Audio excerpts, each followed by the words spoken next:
O Senhor esteja convosco. Ele está no meio de nós.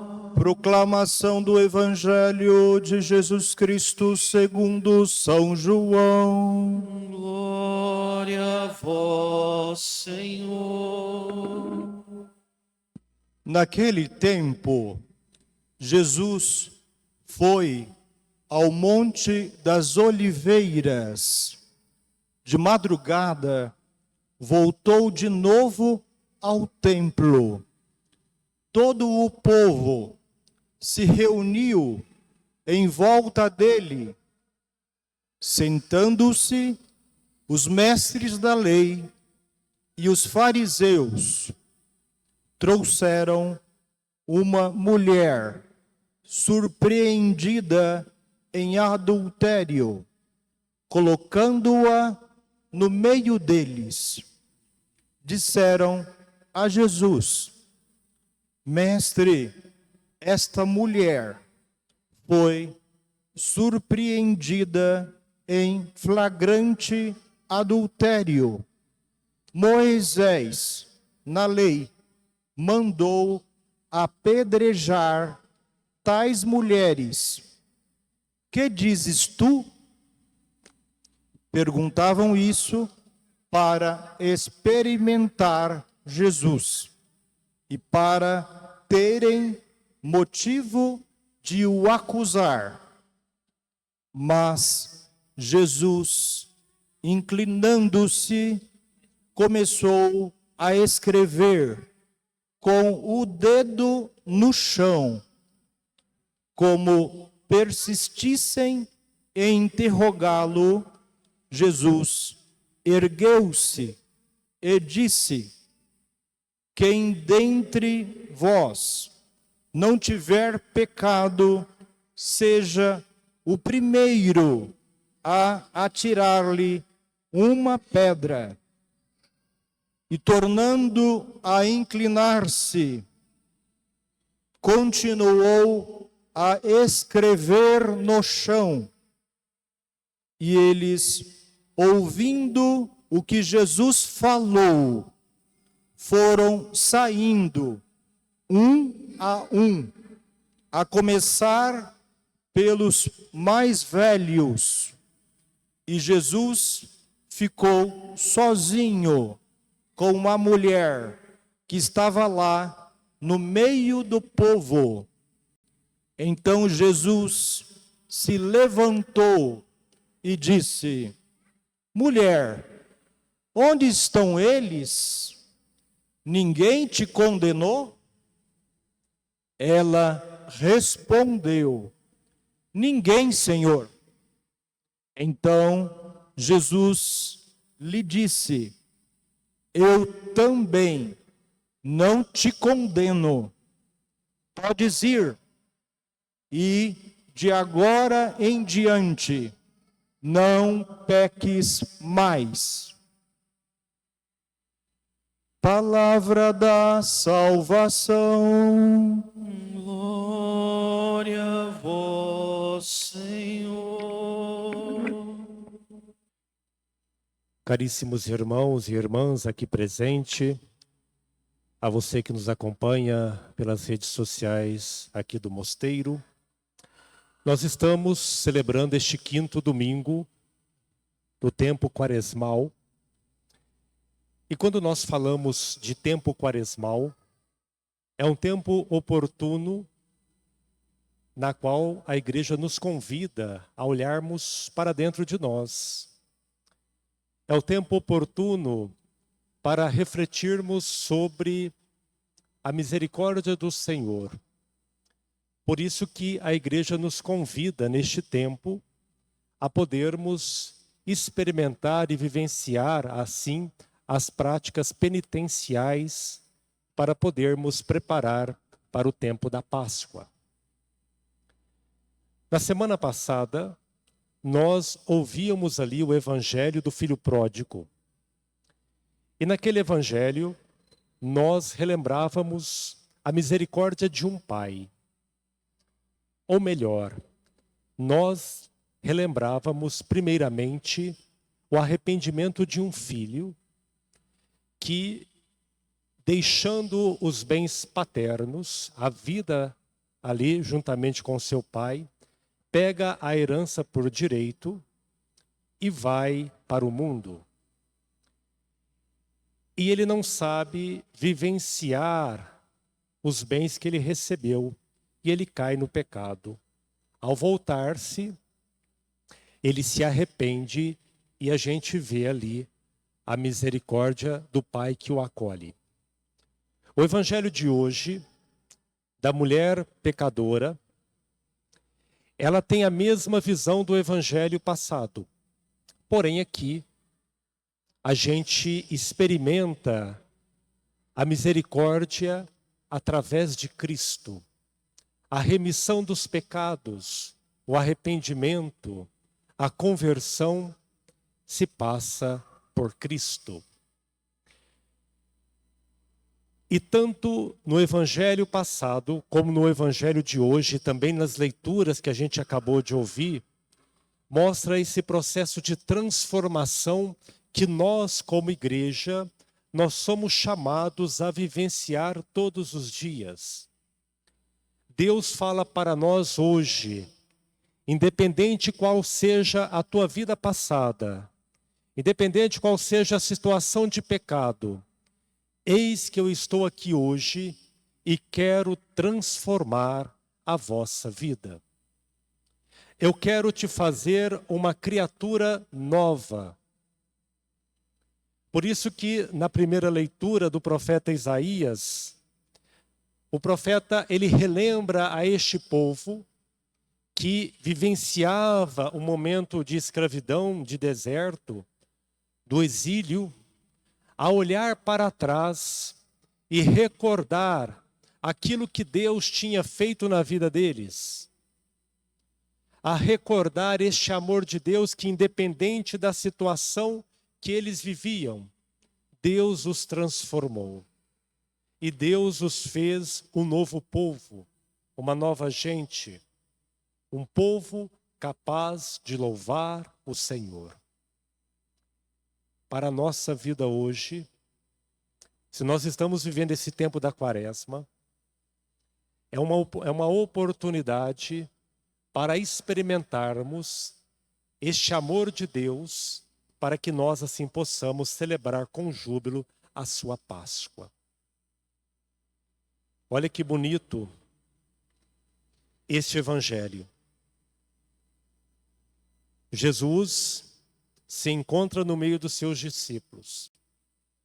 Embora Jesus, antes disso, ele estava onde? Em oração. Jesus estava em oração no monte. E ao se encontrar, ao descer desse monte, estar ali na realidade com os seus discípulos, eis que apresenta a ele uma mulher pecadora. Uma mulher que foi pega em adultério. E quem trazia essa mulher? Era justamente os mestres da lei e os fariseus. Os conhecedores da lei traziam diante de Jesus uma mulher pecadora cometida em adultério. Mas qual é a intenção destes mestres da lei? Era justamente para saber a opinião de Jesus, se deve ou não condenar aquela mulher? Não. Eles queriam saber o que Jesus achava daquela situação, porque eles também queriam condenar o Senhor. Porque Jesus, se falasse que eles estavam certos e conforme a lei, quem era cometida em adultério era condenada à morte. Isso era a lei. A lei de Moisés prescrevia isso. Se uma mulher fosse pega em adultério, qual que era a sentença dela? Era a morte.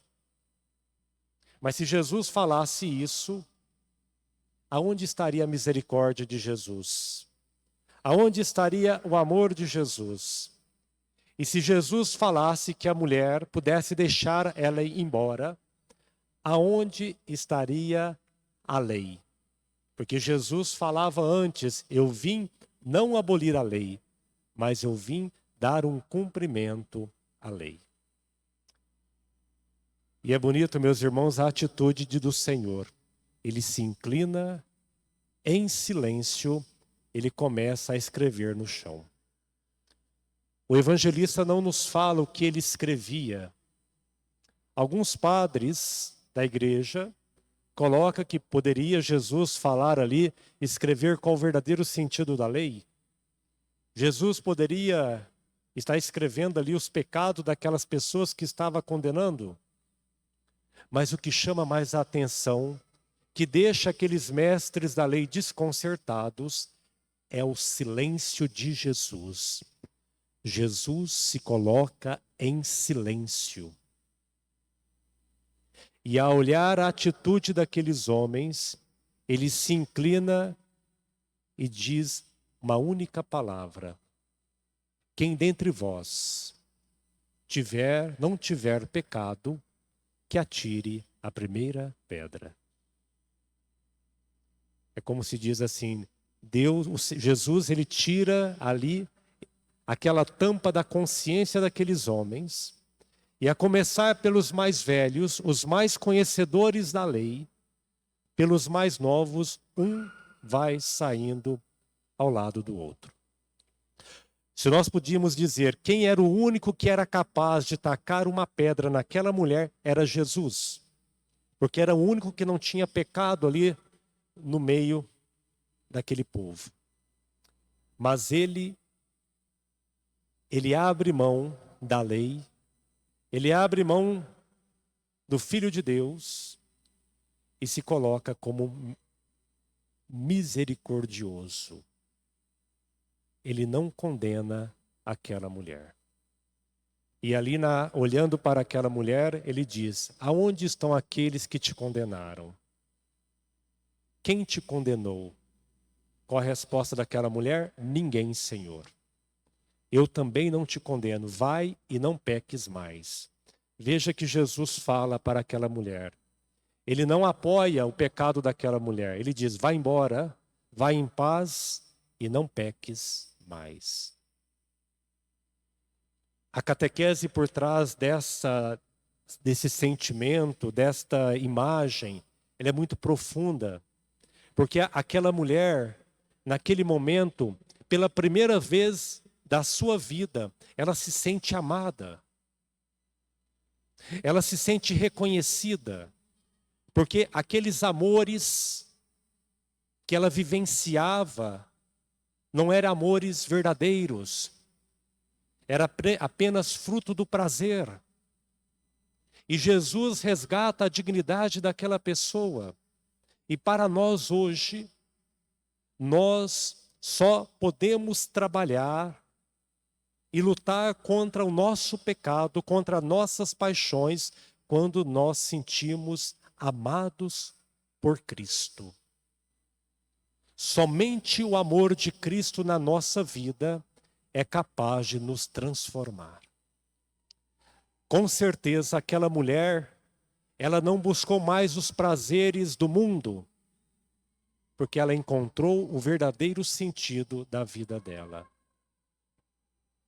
E mesmo diante das situações passadas, do seu pecado passado, Deus a transformou numa nova mulher. Assim é a nossa vida hoje.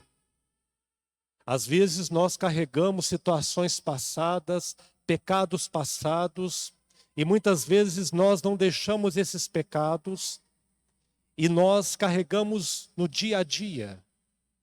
E nós perdemos a oportunidade de experimentar esse amor de Cristo que realmente nos renova, que nos transforma. Somente Cristo é capaz de transformar a nossa vida hoje. E a gente fica carregando pecados passados. Olha, se essa mulher fosse olhar para o passado dela. Nossa, eu sou tão pecadora, eu fiz tanta coisa. Mas ela não fez isso mais, porque ela encontrou o verdadeiro sentido da vida dela. Nós somos chamados a viver isso hoje, meus irmãos. A transformar o nosso passado, muitas vezes infrutífero, num futuro, num presente novo, numa esperança para o futuro. é ordenar tudo aquilo que é ruim para o amor, e esse amor é Cristo. Por isso que São Paulo, na segunda leitura, ele não pensa duas vezes e fala: na verdade, meus irmãos, tudo eu considero como perda diante da vantagem suprema em conhecer Jesus Cristo. Tudo aquilo que eu vivi no passado consiste de experimentar e conhecer a Cristo. E conhecer a Cristo, mesmo que eu tenha que ficar em comunhão com seus sofrimentos, tornando semelhante à sua morte, eu alcançarei a ressurreição. Caminhar ao lado de Cristo requer renúncias. Caminhar ao lado de Cristo requer experimentarmos o seu amor e carregar a nossa cruz. Então, meus irmãos, a igreja hoje nos chama a buscarmos hoje a busca da nossa conversão. Que nós possamos ter essa experiência dessa mulher que sentiu-se amada. Que nós possamos ter a experiência deste povo de Israel, que vivia numa condição servil e foi resgatado pelo amor de Deus. E que nós possamos ter a experiência de Paulo, que considera tudo como lixo do passado, para viver mesmo diante do sofrimento e das perseguições, este amor de Cristo. Vivendo isso, nós estaremos, como diz o Evangelho, conquistando os tesouros do céu, tesouros que não se corrompem pela traça, mas tesouros espirituais que são reservados a nós, filhos prediletos do Pai. Louvado seja nosso Senhor Jesus Cristo. Seja louvado.